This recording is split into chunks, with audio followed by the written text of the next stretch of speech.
olha, sigo agora falando a respeito de um projeto muito interessante no Rio Grande do Sul, chamado Campo Futuro, no qual técnicos percorrem propriedades, áreas de produção, conversam com produtores. Eles estão falando e conversando sobre o que está sendo produzido, os resultados, os custos e também como está essa comercialização. A reportagem é de Bia Pereira. A Farsul, juntamente com a Confederação Nacional da Agricultura, CNA, Exalc, Cipeia, realizaram a rodada da coleta de dados para levantamentos de custos de produção das cadeias de grãos do programa Campo Futuro.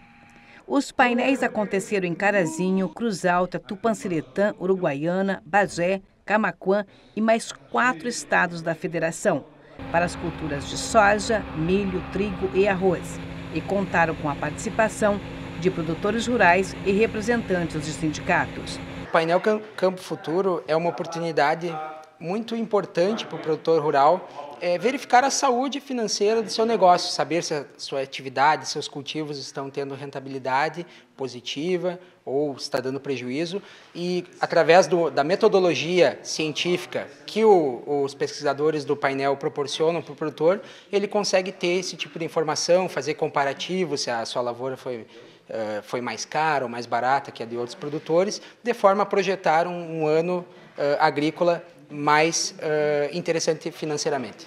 Junto com a CNA, nessa parceria do projeto, nós visitamos 3 estados e esse levantamento acontece com essa metodologia, a mesma metodologia em todas essas regiões. Ao total, dão quase 40 regiões estudadas, né? Então é importante que com esses resultados nós conseguimos ter uma boa base de comparação para avaliar na agricultura, né, nesse caso o nosso foco grãos, né, qual foi o resultado oferido na safra e quais são as perspectivas, né, quando a gente fala de custo, receita, nesse foco do produtor de soja, milho, trigo, né, e no Brasil e também aqui no Rio Grande do Sul. Os levantamentos apontaram margens apertadas para as atividades no Rio Grande do Sul e mais 4 regiões produtoras do Brasil, principalmente no estado, onde a seca atingiu em vários níveis os municípios gaúchos. Aqui no sul a gente está tendo um problema já há alguns 2, 3 anos com quebra de safra por causa do clima, então a gente sempre traz uma atenção principalmente para soja, milho e também trazendo mais importância para o trigo, que tem sido a cultura que tem salvado caixa aí para alguns produtores do estado. Então ele também nos ajuda muito para a gente comparar, né,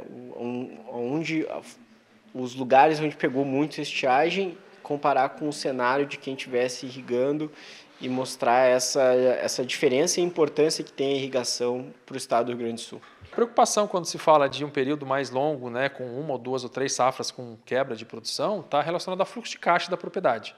Dado que os investimentos acontecem bem antes de serem produzidos e você precisa desse fluxo de caixa tanto para comprar os insumos quanto para poder girar as dívidas, né, as compras aí dos maquinários, eu acho que esse é o grande gargalo talvez que o Estado encontre no momento.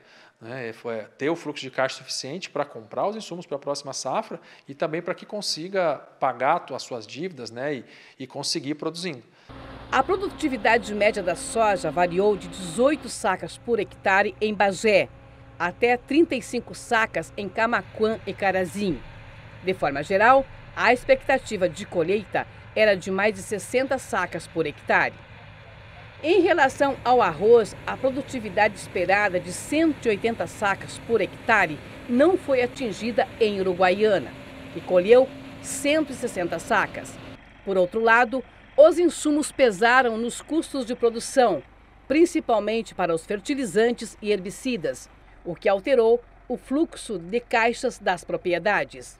Já o trigo surpreendeu os produtores de Cruz Alta e Carazinho, que colheram safras recordes.